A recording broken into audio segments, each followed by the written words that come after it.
Assalamualaikum warahmatullahi wabarakatuh. Mohon izin kepada Ibu Sri. Di sini kami dari kelompok 3 mata kuliah Etika Administrasi Publik kelas H. Izin untuk memaparkan materi pertemuan ke-7 sebagai tugas pengganti presentasi secara online. Materi pertemuan ke-7 ini yang akan kami bahas yaitu tentang Grand Design Pendidikan Karakter dengan fokus studi kasus tentang program pelatihan dan pengembangan sumber daya manusia di Kementerian Pemberdayaan Aparatur Negara dan Reformasi Birokrasi. Pengertian pembentukan karakter. Pembentukan karakter adalah proses pembinaan dan pengembangan nilai-nilai moral, etika, dan kebiasaan positif dalam diri seseorang yang membentuk kepribadian serta sikapnya dalam kehidupan sehari-hari. Proses ini berlangsung secara bertahap melalui pendidikan, lingkungan keluarga, interaksi sosial, serta pengalaman pribadi. Pembentukan karakter bertujuan untuk menciptakan individu yang memiliki integritas, bertanggung jawab, disiplin, serta mampu berperilaku sesuai dengan norma dan nilai yang berlaku di masyarakat. Pembahasan yang selanjutnya yaitu mengenai pentingnya pembentukan karakter dalam birokrasi.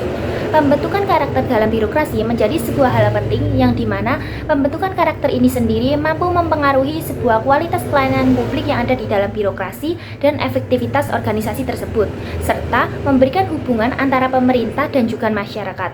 Dalam konteks birokrasi, karakter yang baik dicerminkan melalui berbagai nilai-nilai seperti berikut, yakni adanya integritas, profesionalisme, disiplin, dan juga etika kerja yang tinggi. Tujuan dari pembentukan karakter dalam birokrasi ini yakni untuk menciptakan sebuah pemerintahan yang bersih, profesional, dan juga akuntabel, serta untuk meningkatkan pelayanan yang responsif dan juga berkualitas kepada masyarakat. Selanjutnya, ada karakteristik birokrasi yang ideal menurut Max Weber. Yang pertama yaitu adanya pembagian kerja atau division of labor yang jelas, yaitu suatu birokrasi dibentuk dengan susunan rentang kendali atau span of control dan tugas serta tanggung jawab yang spesifik. Dalam hal ini, layaknya sebuah mesin yang memiliki suku cadang yang berbeda fungsi, maka sistem birokrasi harus dirancang berdasarkan pembagian kerja dengan spesifik kerjanya masing-masing. Yang kedua, terdapat hierarki kewenangan atau the principle of hierarchy, di mana terdapat jenjang pangkat yang jelas antara atasan dan bawahan agar alur kekuasaannya juga jelas dan terpusat, sehingga menjadi lebih efektif dalam proses pengambilan keputusan dan spesifikasi kerja. Yang ketiga yaitu adanya aturan formal atau system of rules yang mengatur hubungan antar anggota yang biasanya diwujudkan dalam bentuk peraturan dan ketentuan administrasi. Yang keempat, adanya hubungan impersonal atau tidak mengenal hubungan saudara dalam pola hubungan kinerja. Dalam artian ada pemisahan antara kehidupan pribadi dan kehidupan organisasi. Yang kelima, ada penempatan pegawai yang berdasarkan kompetensi atau meritokrasi. Selanjutnya, saya akan menjelaskan terkait aspek-aspek pembentukan karakter dalam birokrasi. Yang pertama, adanya aspek integritas, yang dimana seorang birokrat berkomitmen untuk menjalankan tugas mereka tanpa adanya penyimpangan, seperti mematuhi kode etik yang berlaku dan juga bersikap jujur. Yang kedua, adanya aspek disiplin, yang dimana mencerminkan perilaku birokrasi yang disiplin terhadap waktu, prosedur, dan juga kepatuhan terhadap aturan yang berlaku atau regulasi. Yang ketiga, adanya aspek kompetensi profesional, meliputi pengetahuan dari seorang birokrat, keterampilan dan juga kemampuan yang diperlukan untuk menjalankan tugas birokrasi. Yang keempat, adanya aspek pelayanan publik yang dimana itu berorientasi kepada kepuasan masyarakat dalam memberikan pelayanan, sehingga seorang birokrat harus merasa bahwa pelayanan ini adalah sesuatu yang harus dikerjakan secara optimal untuk menciptakan kepuasan masyarakat yang positif. Yang kelima, adanya aspek tanggung jawab yang dimana seorang birokrat perlu melaksanakan tugas mereka dengan penuh dedikasi dan tanggung jawab, khususnya dalam mengedepankan keadilan sosial pada setiap pelayanan yang diberikan tanpa adanya melakukan diskriminasi. Yang keenam, aspek adaptabilitas dan inovasi yang dimana seorang birokrat perlu memiliki kemampuan beradaptasi terhadap perubahan lingkungan strategis termasuk globalisasi, digitalisasi, dan tantangan lainnya sekaligus mendorong inovasi yang baru dalam pelayanan publik.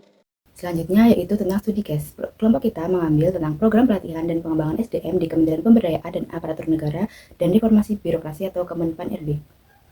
Di era modern seperti saat ini, reformasi birokrasi menjadi kebutuhan penting untuk menciptakan pemerintahan yang bersih, efisien, dan efektif. Kementerian PAN-RB sebagai instansi yang bertanggung jawab atas kebijakan dan pembinaan aparatur negara memiliki peran strategis dalam merancang dan mengimplementasikan program pelatihan dan pengembangan SDM. Program ini tidak hanya meningkatkan kompetensi teknis, tetapi juga membangun karakter aparatur yang lebih berintegritas, profesional, dan dapat memberikan pelayanan publik yang lebih baik sesuai dengan aspek-aspek pembentukan karakter dalam birokrasi. Elemen utama pada program ini adalah yang pertama, Pelatihan kepemimpinan dan etika birokrasi. Program ini menekankan pentingnya pengembangan kepemimpinan yang berbasis pada nilai-nilai integritas dan etika kerja yang baik. Para pemimpin birokrasi dilatih untuk dapat menjadi teladan bagi bawahannya dalam hal pengambilan keputusan yang adil dan transparan. Selanjutnya yaitu pelatihan layanan publik. Pelatihan ini mengajarkan kepada pegawai pentingnya pelayanan cepat, ramah, dan berkualitas. Pelatihan ini bertujuan untuk meningkatkan keterampilan komunikasi dan meningkatkan responsivitas pegawai terhadap kebutuhan masyarakat. Selanjutnya yaitu pengembangan karakter dan integritas. Elemen ini sangat penting dalam pembentukan nilai-nilai seperti tanggung jawab, transparansi, dan akuntabilitas. Program ini bertujuan untuk membentuk pegawai yang tidak hanya memiliki keterampilan profesional, tetapi juga karakter yang sesuai dengan prinsip pelayanan publik yang baik. Dampak yang diharapkan dari adanya program ini tentunya adalah peningkatan profesionalisme dan etika kerja. Program ini diharapkan dapat menciptakan aparatur negara yang lebih profesional, yang memiliki etika kerja tinggi dan mampu bekerja dengan transparansi, akuntabilitas, dan integritas. Hal ini diharapkan akan memperbaiki citra birokrasi di mata masyarakat, kemudian meningkatkan kualitas pelayanan publik. Melalui pelatihan tentang pelayanan publik yang efektif, diharapkan kualitas pelayanan publik akan meningkat. Aparatur negara yang terlatih dengan baik akan lebih responsif terhadap kebutuhan masyarakat dan memberikan layanan yang lebih cepat, tepat, dan ramah. Selanjutnya yaitu peningkatan kinerja aparatur negara menjadi lebih baik. Dengan pelatihan yang komprehensif, aparatur negara diharapkan memiliki kemampuan teknis yang lebih baik, serta sikap dan perilaku yang lebih profesional dalam menjalankan tugas mereka, yang pada akhirnya akan berkontribusi pada tercapainya tujuan reformasi birokrasi dan peningkatan kualitas pelayanan publik secara keseluruhan. Secara keseluruhan, program pelatihan dan pengembangan SDM di Kemenpan RB adalah langkah penting dalam membentuk birokrasi yang efektif dan dapat diandalkan, yang tidak hanya mengutamakan kompetensi teknis tetapi juga integritas dan karakter yang kuat. Dari penjelasan teman-teman saya tadi, maka dapat ditarik kesimpulan Grand Design Pendidikan Karakter merupakan konsep strategis pembentukan generasi atau individu yang memiliki nilai moral, etika, memiliki kebiasaan yang baik, memiliki integritas, dan juga siap menghadapi tantangan global. Nah, untuk implementasi yang efektif, maka dibutuhkan dukungan oleh masyarakat, lingkungan, keluarga, dan juga pendidikan. Untuk pendidikan karakter yang kuat, diharapkan seorang individu itu tidak hanya memiliki kecerdasan intelektual saja, tetapi juga memiliki karakter yang kuat dan juga memiliki kepedulian sosial yang tinggi kepada masyarakat.